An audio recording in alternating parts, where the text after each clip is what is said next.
The Galactic Junction space station hung in the void like a massive, gleaming snowflake, its branching arms extending outward to accommodate the numerous docking bays that served as the primary entry points for the hundreds of species that frequented the bustling hub. Constructed over several decades through the collaborative efforts of 12 founding civilizations, the station represented a triumph of interspecies engineering, a place where the vastly different environmental needs of countless life forms could be met simultaneously. Station Manager Zorp stood perfectly still in the central command hub, their crystalline silicon-based body reflecting the soft blue lights of the multitude of displays surrounding them. As a Lithosian, Zorp prided themselves on logical decision-making and methodical problem-solving, attributes that had made them an excellent administrator for the past 17 standard cycles. Status report on human liaison quarters. Engineer Fleet. Zorp's voice resonated with a slight metallic undertone, a quirk of the translator module embedded in their upper thorax. The small, moist amphibian-like creature nervously manipulated the holographic controls with webbed fingers, blinking rapidly with translucent nictitating membranes. Still struggling with environmental parameters, Manager Zorp, Fleep replied, their voice bubbling slightly due to the mucus sacs that kept their skin moist. The information packet from Earth contains contradictions. Specify, Zorp commanded, not out of rudeness, but from a cultural tendency toward efficiency.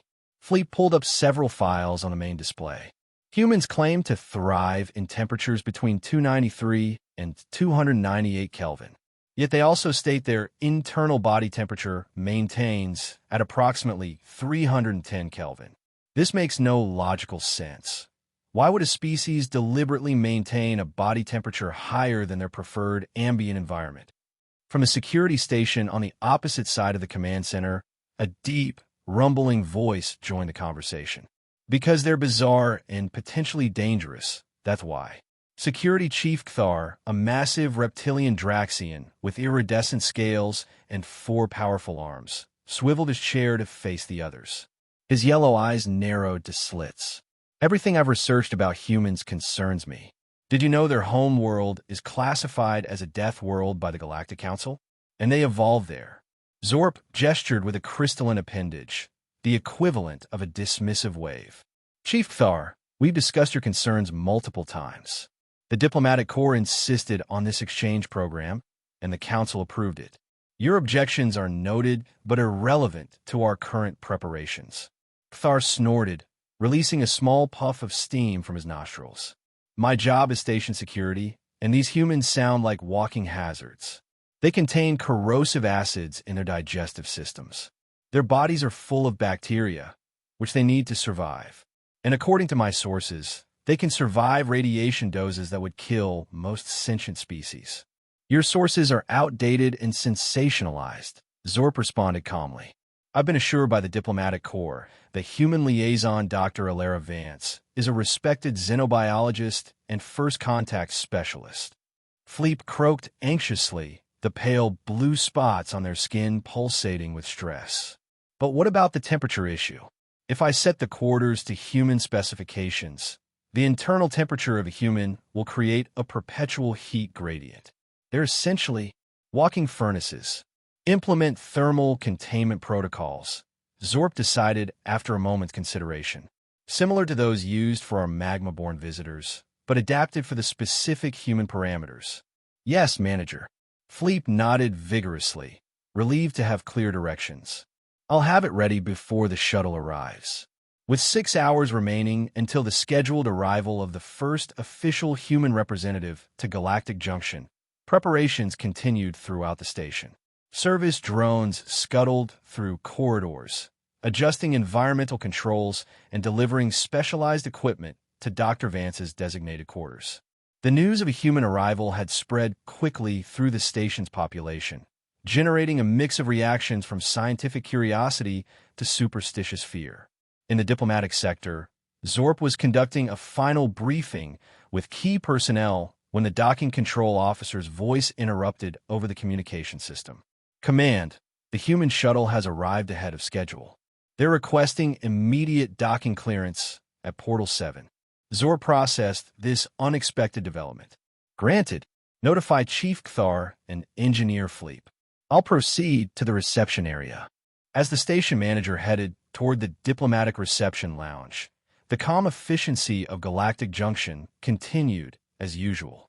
Species from across the known galaxy moved through the carefully maintained environments, separated by nearly invisible force fields that prevented atmospheric mixing while allowing physical passage. That calm was shattered precisely 11 minutes later when every alarm in docking sector 7 activated simultaneously. Flashing lights and blaring multi-frequency warning sounds created instant chaos as the emergency system announced in 17 major languages. Thermal anomaly detected. Fire suppression initiated. All non-emergency personnel evacuate immediately. In the command center, displays flashed red as environmental officers frantically assessed the situation. Thermal sensors detecting intense heat source at Portal 7, shouted a Valdarian officer, their tentacles flying over control surfaces. Temperature readings consistent with active combustion. Kthar was already moving, his massive form surprisingly agile as he barked orders to his security team. Full emergency response. Fire team to Portal 7. Hazard suits mandatory. Medical team on standby. Locked down surrounding sectors. Through the station's communication system, Zorp's voice maintained its usual calm. This is Station Manager Zorp. All non-essential personnel, clear the affected areas. Security and emergency teams proceed according to protocol. There is no need for station-wide panic. Despite these assurances, rumors spread faster than the supposed fire. Visitors and residents alike speculated wildly as they moved away from docking Sector 7. I heard the human shuttle exploded upon docking. My cousin works in life support. They said humans carry combustible gases in their bodies. The Death Worlders have brought their violence to our peaceful station. Meanwhile, Engineer Fleep was in a state of near collapse as they frantically reviewed the environmental system data. This can't be happening. The suppression systems are working at full capacity, but the heat signature remains.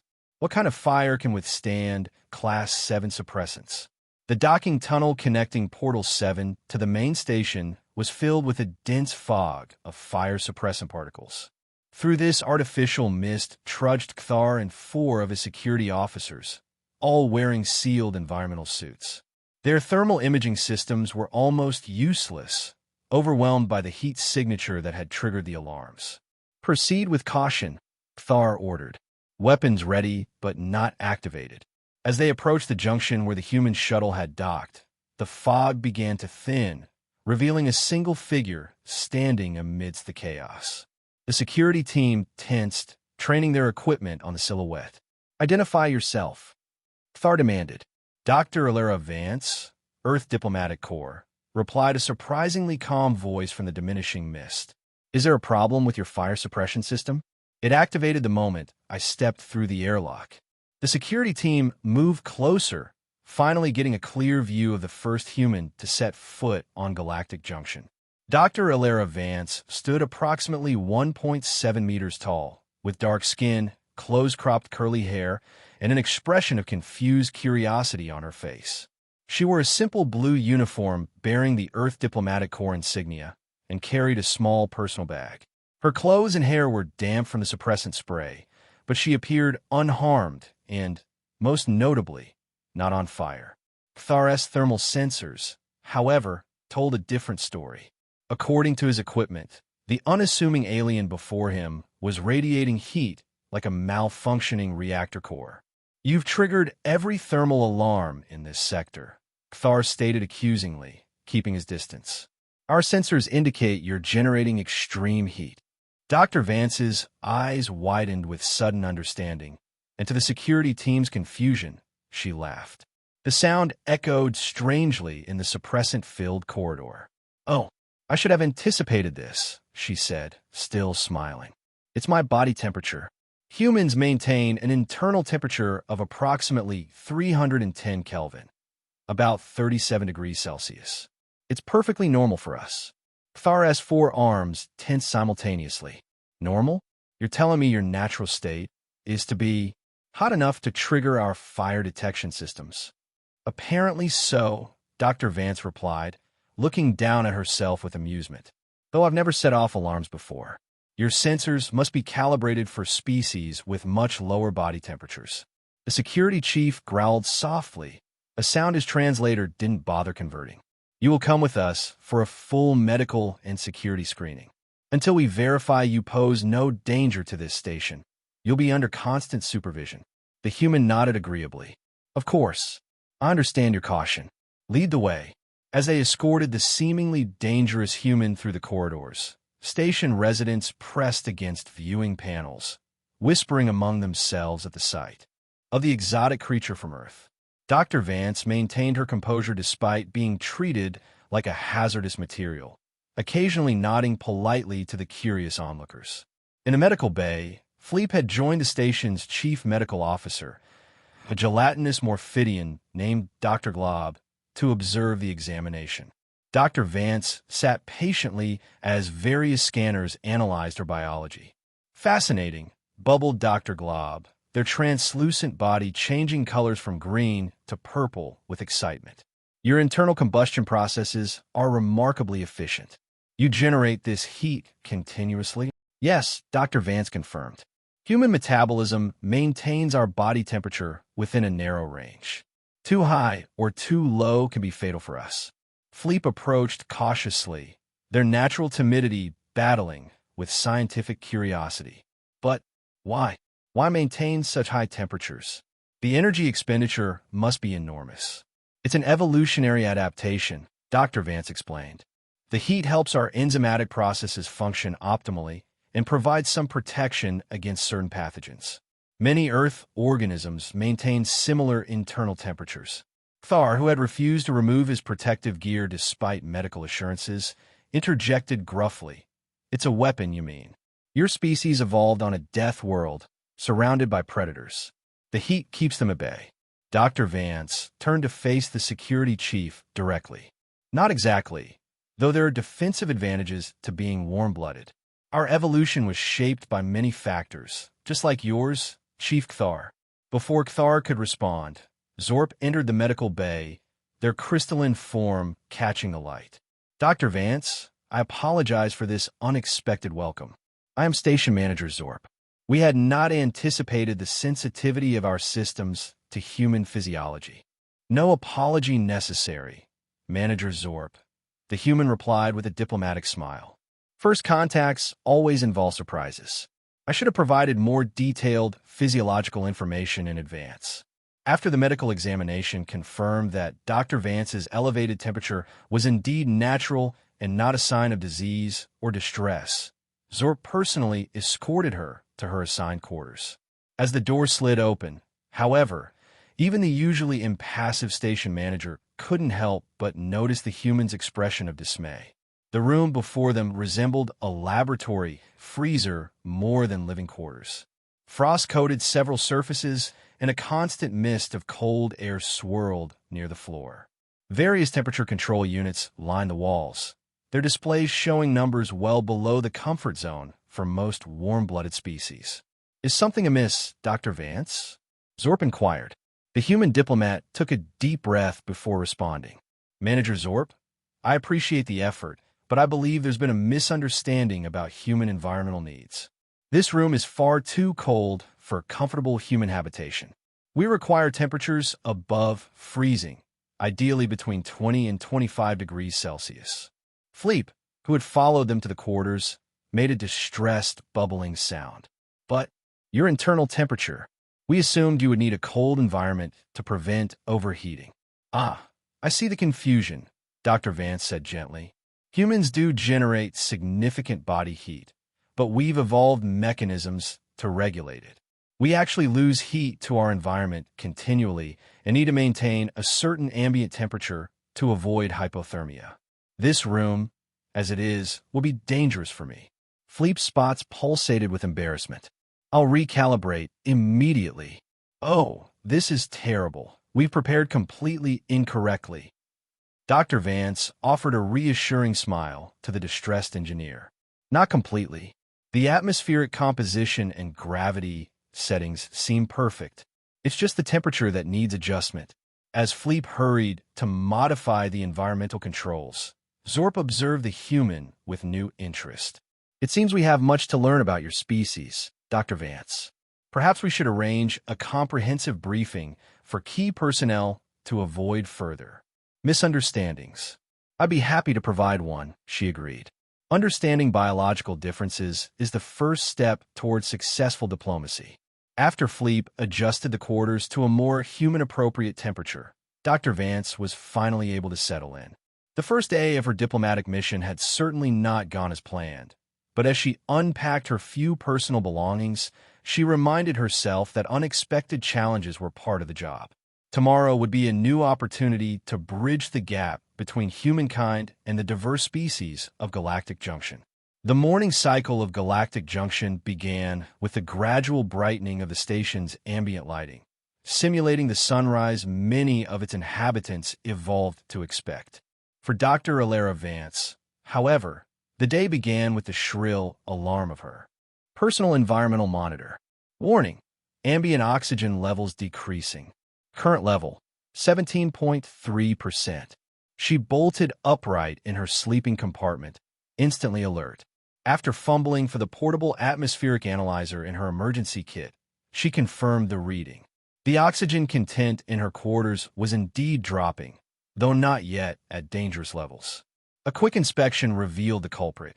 The environmental system had reset overnight to what it deemed standard parameters, gradually adjusting the atmosphere to conditions suitable for the station's predominantly silicon and methane-breathing majority population. After a somewhat frantic call to station maintenance and a temporary fix applied by an apologetic Fleep, who had apparently been awakened from their regeneration pool, Dr. Vance prepared for her first official day on the station. "I've added redundant safeguards to your atmospheric controls," Fleep assured her, their skin displaying an anxious pattern of rippling blue spots. "And I flagged your life support systems as priority alpha in the central computer." "Thank you, Engineer Fleep," she replied, genuinely appreciative despite the rough start. "I understand these adjustments take time. If you need anything else, anything at all, please contact me directly," the amphibian engineer insisted before departing. Dr. Vance's schedule for the day included an orientation tour, followed by her first diplomatic meetings with representatives from various species. She dressed in her formal Earth Diplomatic Corps uniform, a practical but elegant outfit designed to project professionalism while accommodating the wide range of environments she might encounter. As she stepped into the main corridor, she immediately became aware of the attention she attracted. Beings of all descriptions paused their activities to observe her, some with obvious curiosity, others with what appeared to be trepidation. A group of gaseous entities encased in floating containment spheres actually reversed direction upon seeing her, their translucent bodies swirling anxiously. Her assigned guide was a multi-limbed information specialist named Kix, whose species communicated through both verbal sounds and color changes in their furry epidermis. "Most honored human liaison," Kix greeted her, their fur shifting to a respectful shade of lavender. "Welcome to your formal orientation. I will attempt to keep us on the designated path, where thermal sensors have been adjusted for your presence." The implication was clear. Most of the station remained unprepared for a being of her temperature. "I appreciate your consideration, Specialist Kix. Please lead on." The tour was comprehensive, covering the main sectors of the massive station. Kix proved knowledgeable and adaptable, adjusting their pace when Dr. Vance needed to examine something more closely. Throughout the tour, she took careful notes on her data pad, occasionally recording observations via her communication implant. Their first notable challenge came when they attempted to enter the Botanical Exchange, a vast biodome containing plant species from hundreds of worlds. "Entry denied," announced the automated system. "Thermal anomaly detected. Fire prevention protocols engaged." Kix's fur flashed an embarrassed orange. "My apologies, Dr. Vance.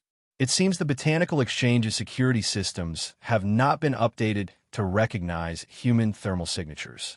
Before they could decide on an alternative destination, A familiar reptilian figure approached from inside the biodome. I suspected you might encounter difficulties here, Kthar said, his massive form blocking the doorway.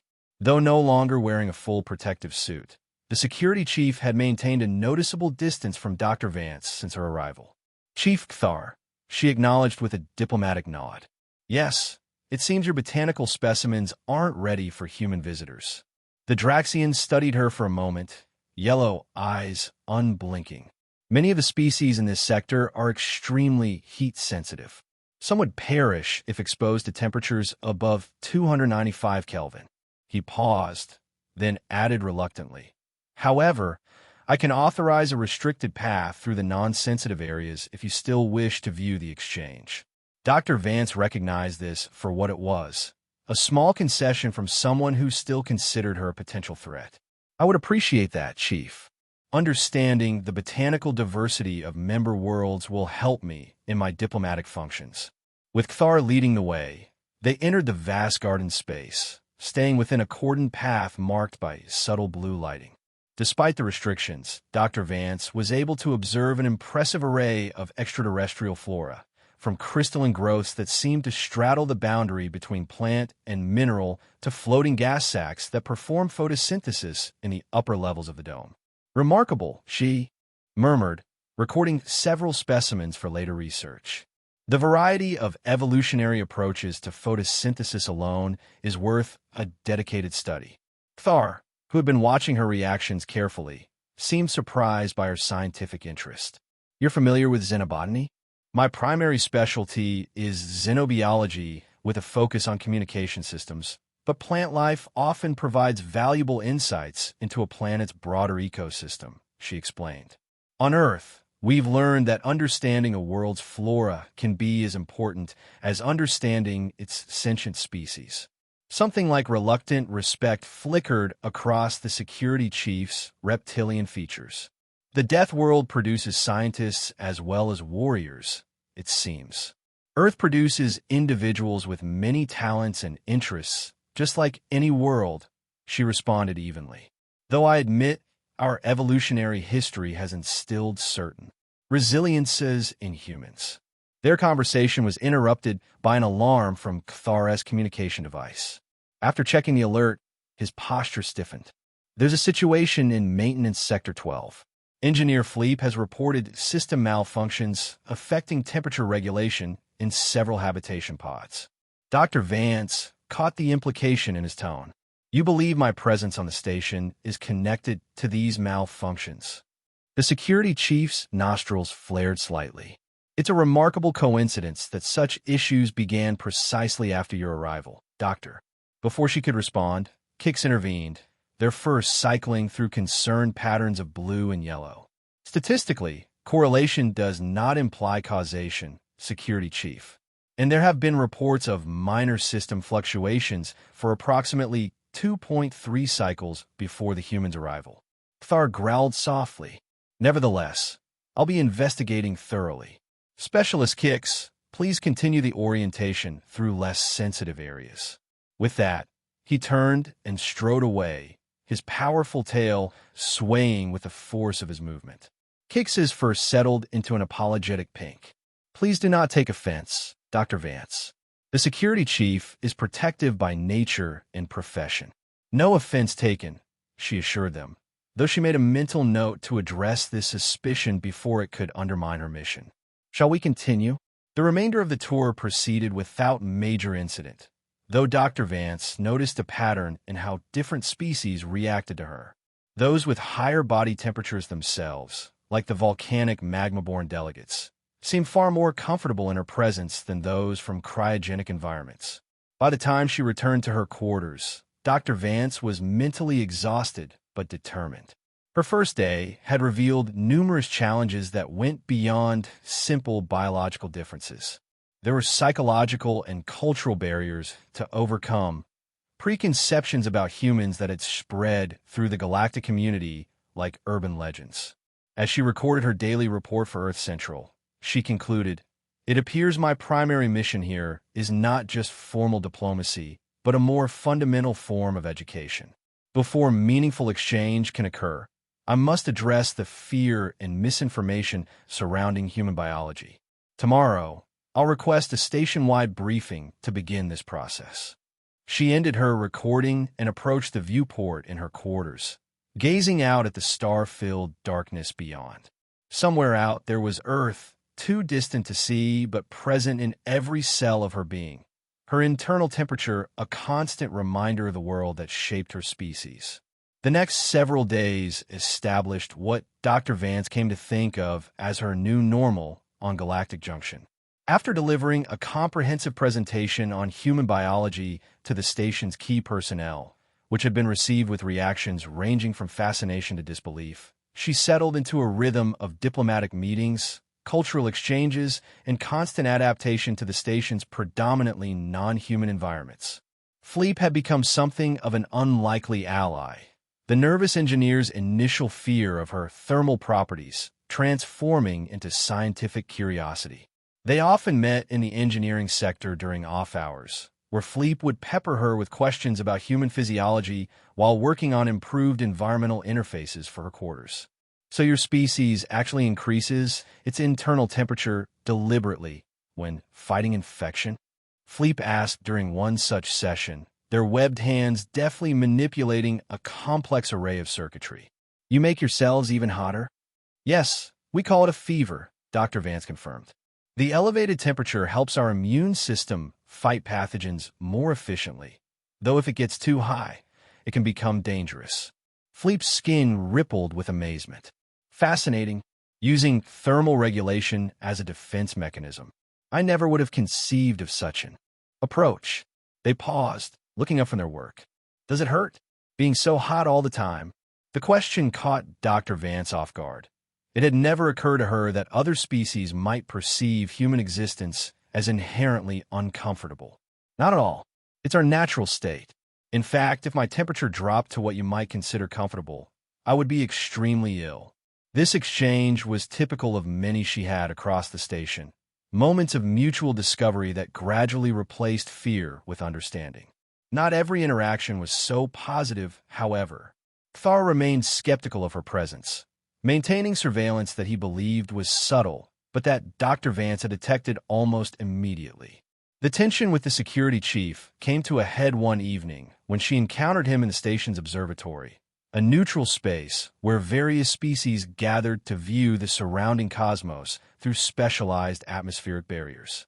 "Chief Thar," she acknowledged, joining him at a viewing platform some distance from other visitors. "I'm surprised to find you here during your off-duty hours." The massive reptilian kept his gaze fixed on the starfield. "Even security chiefs require contemplation time, Dr. Vance." "Indeed they do," she agreed, then added directly, "just as diplomatic representatives require privacy without constant surveillance." Thar's eyes narrowed, but he didn't deny the accusation. "My responsibility is station security. You represent many unknowns. I've been completely transparent about human capabilities and limitations," she pointed out. "The continued monitoring suggests you either doubt my honesty or harbor preconceptions that facts cannot dislodge." The security chief finally turned to face her fully. "Let me be equally transparent, Doctor. I've studied the limited records we have of your species. You come from a world with environmental pressures that produced not just impressive physical adaptations, but alarming behavioral ones. Humans have a documented history of territorial aggression, resource competition, and tribal conflict. You are physiologically designed to endure and overcome admirable traits in isolation, concerning ones and potential adversaries." Dr. Vance considered his words carefully before responding. "You're not wrong about our history or our evolutionary design, Chief Thar. Humans did evolve in a challenging environment that shaped both our bodies and our societies. But you're missing a crucial element of human development, our capacity for change and growth beyond our origins." She gestured toward the stars visible through the observatory dome. "The same species that once fought over territories now collaborates across a solar system. The tribal instincts that drove conflict have been channeled into cooperation. We haven't erased our nature, but we've learned to direct it toward connection rather than division." Kthar remained silent for several moments. Fine words, he finally rumbled. But words alone don't ensure safety. No, she agreed. Actions do. Judge me by mine, Chief Kthar, not by your preconceptions of my species. Their conversation was interrupted by a station-wide announcement in multiple languages. Attention, all personnel. Minor gravitational fluctuations expected in sectors 7 through 12 due to maintenance procedures. Please secure loose items and exercise caution. Kthar's communication device activated immediately after the announcement. He listened intently to a message Dr. Vance couldn't hear, his expression growing increasingly concerned. Not minor, and not maintenance, he muttered, more to himself than to her. To Dr. Vance, he stated curtly, return to your quarters and remain there until further notice. Station security protocols are now in effect. Before she could question him, he was already moving with surprising speed toward the exit. The other observatory visitors seemed mildly concerned but not alarmed by the announcement, continuing their activities with only minor adjustments. Dr. Vance, however, had noticed something in Kthar's reaction that triggered her own concern. Rather than heading directly to her quarters as instructed, she made her way to the nearest information terminal and accessed the public status displays for the station systems. The official readouts showed only the announced gravitational adjustments, but her diplomatic credentials allowed her a slightly deeper level of access. Digging into the environmental subsystems, she discovered what had likely prompted Kthar's reaction. The gravitational fluctuations weren't isolated events, but symptoms of a more serious problem with the station's core stabilizers. As she was processing this information, the lights throughout the section dimmed momentarily, and she felt a distinct shift in the artificial gravity, more pronounced than the minor fluctuations the announcement had described. Making a quick decision, Dr. Vance headed not toward her quarters, but toward Engineering Section 8, where she knew Fleep would likely be coordinating response efforts. The corridors were increasingly crowded with concerned station residents and visitors, creating a chaotic scene as different species reacted according to their own instincts, some becoming completely immobile, others moving with frantic energy. When she finally reached Engineering Section 8, she found it sealed off with security barriers. After identifying herself to the automated system, she was surprised when the doors actually opened, revealing a scene of controlled chaos within. Fleep was at the central console, their skin pulsating with stress patterns as they coordinated with engineering teams throughout the station. They looked up in surprise when Dr. Vance entered. Dr. Vance, you shouldn't be here. We're having significant technical difficulties. I noticed, she replied, approaching the engineering stations. What's happening? Before Fleep could answer, Manager Zorp's voice emanated from a communication array. Engineer Fleep, status update on core stabilizer functions. Still degrading, Manager. Fleep responded, their webbed hands flying over the controls. The thermal regulator for the primary gravitational array has failed, causing cascade failures in connected systems. We're implementing emergency protocols, but the engineer broke off as another, stronger gravitational wave passed through the station, causing several loose items to float momentarily before crashing back down. But what? Zorp pressed. But we can't access the primary regulator housing, Fleep admitted, their voice bubbling with distress. The adjacent corridor has reached 358 Kelvin due to coolant leakage. None of our maintenance teams can survive those conditions long enough to reach the manual override. Dr. Vance stepped forward. I can. All activity in the engineering center seemed to pause as attention shifted to the human. Fleep's skin paled dramatically. Dr. Vance, you don't understand. The temperature in that corridor would cook most organic life forms. Even with protection, our engineers can only tolerate a few seconds of exposure. Humans have a higher heat tolerance than most species on this station, she stated calmly. With minimal protection, I should be able to withstand those conditions long enough to reach the override. Zorp's voice joined the conversation again, their tone as measured as always. Dr. Vance, while your offer is appreciated, this is a highly technical station issue. The override sequence requires specific knowledge of our systems. Then Engineer Philippe can guide me remotely, she countered. The longer those stabilizers remain offline, the greater the risk to everyone on this station. You need someone who can physically reach that override, and I'm volunteering.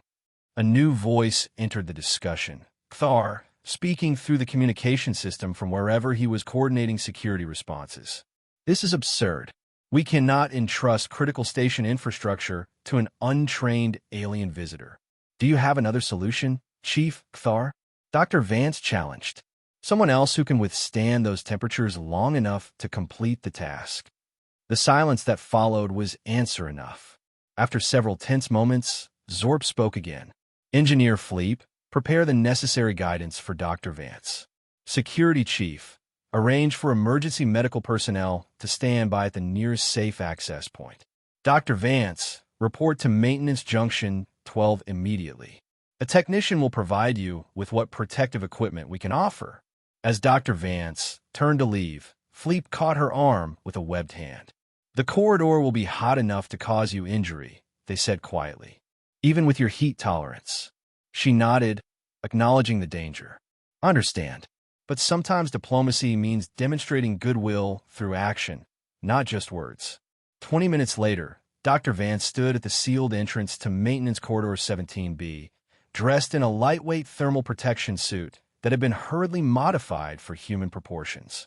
The suit would provide minimal protection, enough to prevent immediate harm, but not enough for extended exposure. Once you enter, you'll have approximately 3 minutes before your suit begins to fail, a technician explained, adjusting the final connections. The manual override is located 47 meters down the corridor, behind a red access panel. Philippe's voice came through the communication device integrated into the suit's collar. Dr. Vance, I'll guide you through the override sequence once you reach the panel. It's a simple process, but it must be done in the correct order. Understood, she confirmed, mentally preparing herself for what was to come. Thar had arrived in person, overseeing the final preparations with obvious reluctance. This is still an unnecessary risk, he stated. We could attempt to fashion a remote device, which would take hours to design and build. Dr. Vance interrupted. Hours the station doesn't have, based on the increasing gravitational disturbances.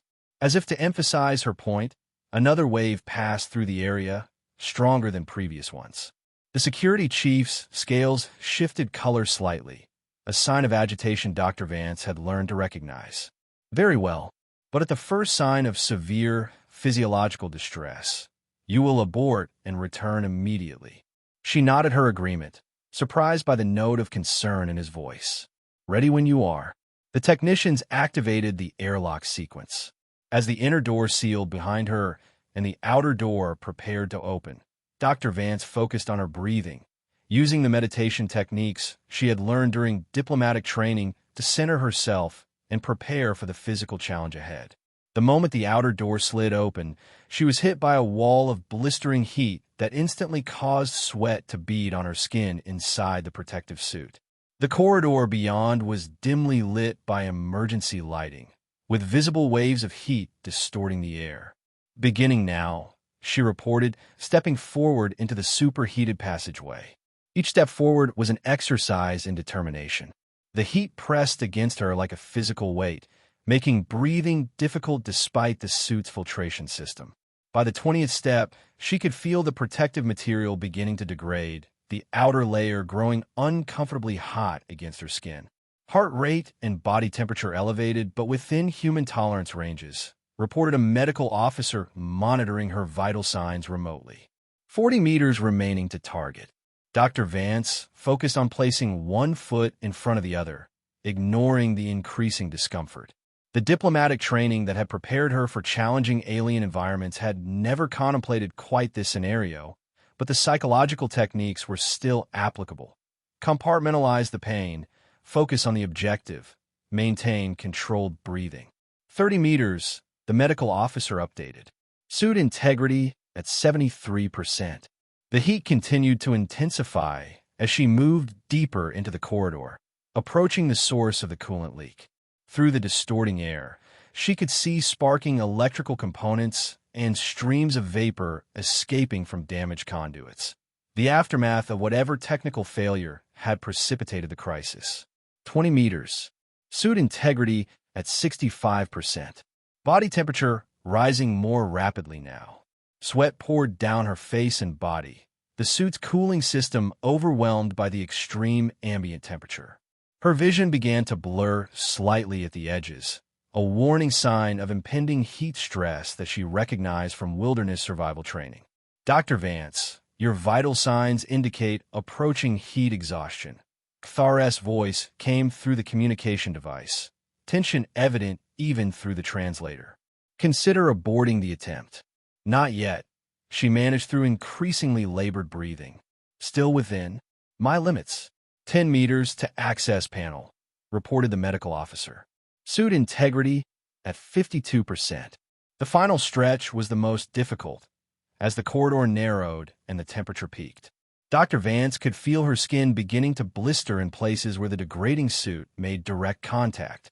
Each breath felt like drawing fire into her lungs.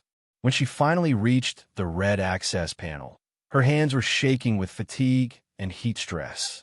At panel, she reported, her voice hoarse. Guide me, Fleep. The engineer's instructions came through clearly, though Dr. Vance had to focus intently to process them through the haze of heat affecting her cognition. With trembling fingers, she removed the panel cover, revealing a complex array of controls and indicators.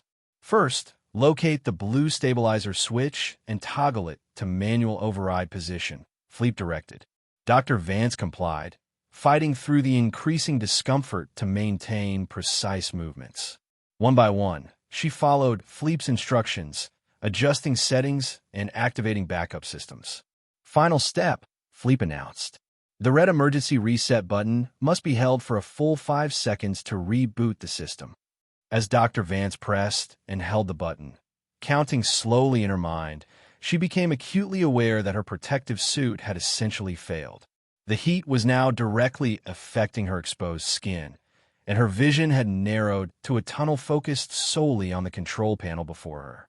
4, 5, she counted aloud, releasing the button as indicators across the panel shifted from red to green. Override complete. Confirmed. Fleep's voice came through with obvious relief. Primary stabilizers reactivating. Dr. Vance, return immediately. The journey back seemed both longer and less distinct in her memory. Dr. Vance was later told that she had made it approximately halfway before collapsing, and that Kthar himself had entered the corridor to retrieve her, despite the danger to his reptilian physiology in the extreme heat. She awakened in the medical bay, surrounded by monitoring equipment and cooling packs. Dr. Glob's gelatinous form hovered nearby, changing colors rapidly as they monitored her condition. Our distinguished human patient returns to consciousness, the medical officer observed, their bodies shifting to a pleased shade of turquoise. Your core temperature has returned to your species' normal range, though I still find it alarmingly high. Dr. Vance attempted to sit up, only to be gently restrained by one of Dr. Glob's pseudopods. Rest is required. You experienced significant heat stress and moderate dermal damage, what humans would call second-degree burns on approximately 15% of your body surface. We've applied regenerative compounds compatible with your biochemistry. The station, she asked, her voice still rough. Stable, came a familiar rumbling voice. Kthar stepped into view, his scales showing the distinctive pattern that indicated recent exposure to extreme temperatures. The override was successful. Engineering teams have since repaired the primary damage. Dr. Vance studied the security chief's appearance. You're injured. Kthar dismissed this with a sharp gesture. Minor thermal damage. Unlike humans, Draxians evolved on a cooler world. Our tolerance for heat is limited. He paused, then added with obvious reluctance. Your intervention prevented potential catastrophic failure of multiple station systems. The casualty count would have been significant. This was as close to gratitude as she'd heard from him. I'm glad I could help. Your actions were unexpected, Kthar continued. Our records suggest humans prioritize self-preservation above communal welfare. Despite her discomfort, Dr. Vance couldn't help but smile. Your records need updating, Chief Kthar. Humans are indeed evolved for survival, but that includes group survival. We're a social species at our core. Before Kthar could respond, the medical bay doors slid open to admit Station Manager Zorp and a visibly agitated Fleep. Dr. Vance, you're conscious, Fleep exclaimed, their skin displaying rapid pulses of relieved blue. The medical projections indicated you would require at least 12 more hours of recovery. Human physiology continues to surprise us, Zorp observed, their crystalline form reflecting the medical bay's lights. As does your willingness to risk yourself for the station's welfare, Dr. Vance.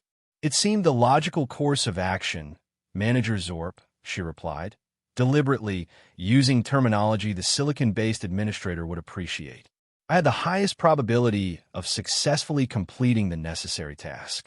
Zorp made a sound that Dr. Vance had learned was their equivalent of thoughtful acknowledgement.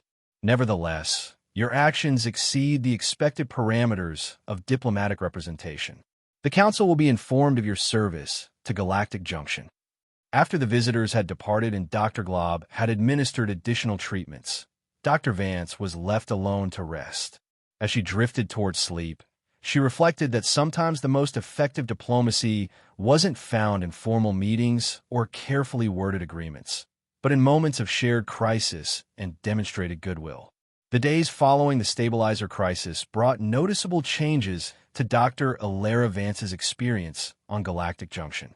Where once she had drawn stares of fear or suspicion, she now received gestures of respect and appreciation from species across the station.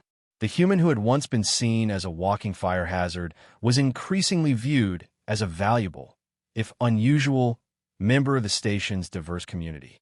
Kthar, perhaps the most transformed by the events, had shifted from suspicious monitoring to something approaching professional respect. While still not entirely comfortable with human biology, he had begun consulting Dr. Vance on security matters relating to other unusual species visiting the station. Your perspective as a death world species has practical applications, he admitted during one such consultation. Your instincts for potential threats differ from mine in useful ways. Fleep, already fascinated by human physiology before the crisis, had become something of an unofficial expert on human environmental needs. They had completely redesigned Dr. Vance's quarters to better accommodate her unique requirements and had begun work on a station-wide protocol for future human visitors. Did you know, they enthused during a particularly animated conversation, that humans actually cool themselves through evaporative water loss from their skin? It's brilliantly efficient in the right conditions. We could adapt similar principles for certain station systems. Even Zorp, typically reserved in their interactions, had begun including Dr. Vance in administrative discussions beyond her diplomatic role, valuing her outsider perspective on station operations. 2 standard months after her arrival, Dr. Vance was invited to address the station's administrative council, a rare honor for a diplomatic representative. As she entered the council chambers, she noted the diverse array of beings seated around the circular table, representatives from 12 founding civilizations, each uniquely adapted to their home environments yet united in this collaborative space. Dr. Alara Vance, Zorp announced formally, representative of Earth and the human species. The Council recognizes your contributions to Galactic Junction and invites your address. Taking her place at the speaker's position, Dr. Vance surveyed the assembled representatives. Esteemed Council members, I came to Galactic Junction as Earth's first official representative, tasked with establishing diplomatic relations and facilitating cultural exchange. I anticipated challenges, but not that my very biology would trigger fire alarms. A ripple of amusement passed through the chamber, translated into various expressions appropriate to each species. The misunderstandings that marked my arrival were not anyone's fault, she continued. They were the natural result of encountering the truly different, something all your species experienced in your own first contact situations. What matters is not the initial reaction, but the adjustment that follows. She gestured to the chamber around them. This station represents one of the greatest achievements in galactic cooperation, thousands of species with wildly different biological needs coexisting productively. When I arrived, I was seen as an anomaly, my higher body temperature perceived as a potential threat. Today, I stand before you as a reminder that difference need not be dangerous. It could be valuable. Kthar, seated among the security contingent, gave a small but visible nod of acknowledgement. The incident with the core stabilizers demonstrated something fundamental about successful interspecies relations, Dr. Vance continued.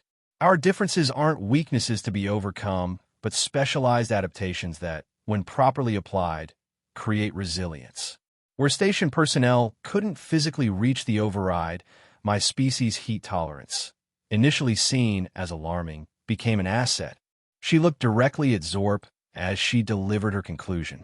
Earth seeks to join this community not despite our differences, but because of them. We bring new perspectives, different capabilities, and yes, higher body temperatures. In return, we hope to learn from the extraordinary diversity represented here. After all, in biology as in diplomacy, adaptation and cooperation produce greater outcomes than isolation ever could. The council chamber remained silent for a moment after she finished speaking. Then, one by one, the representatives indicated approval according to their species' customs.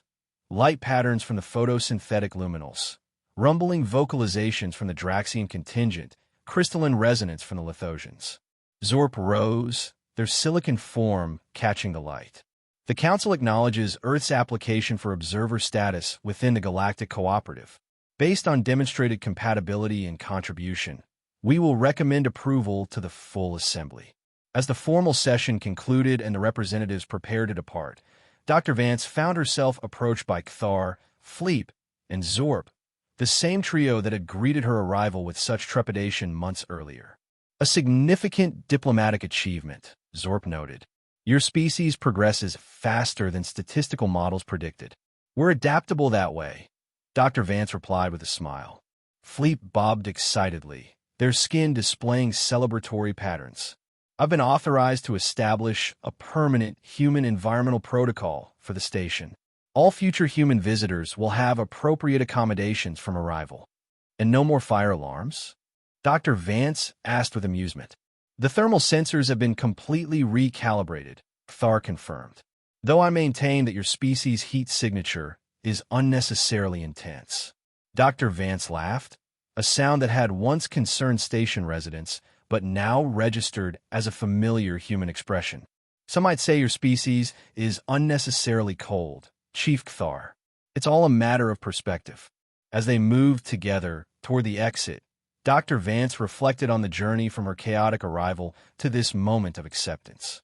The path to understanding between different species was rarely smooth, often marked by misunderstandings and false assumptions. But with patience, courage, and occasional humor, even the most profound differences could become bridges rather than barriers. She glanced back at the council chamber, where delegates from across the galaxy continued their discussions, each bringing their unique biology and perspective to the collective conversation. In that diversity lay the true strength of Galactic Junction. Not perfect uniformity, but harmonious difference, each species contributing what others could not. Just as she, with her alarming body temperature and death world adaptations, had found her place in this cosmic community, not despite being human, but because of it. The fire alarms remained silent as she walked the corridors of her new home among the stars.